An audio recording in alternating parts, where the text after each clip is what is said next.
You are in Navajo too. My name's Roland Bahi. I'm from Shiprock.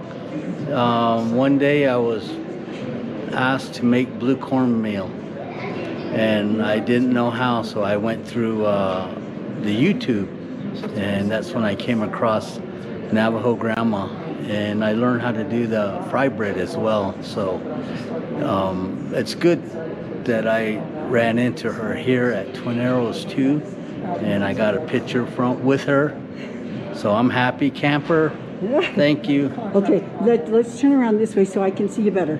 There, oh, there you go. We got to show your handsome face.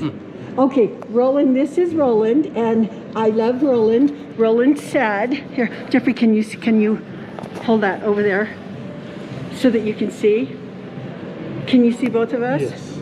Okay, so this is Navajo Grandma and Roland, and he's the one that watched my video, and he just explained to you that he made blue corn for his wife, and I'm so happy that he found me and picked me out, because there are a lot of people that were so happy to hear his comments.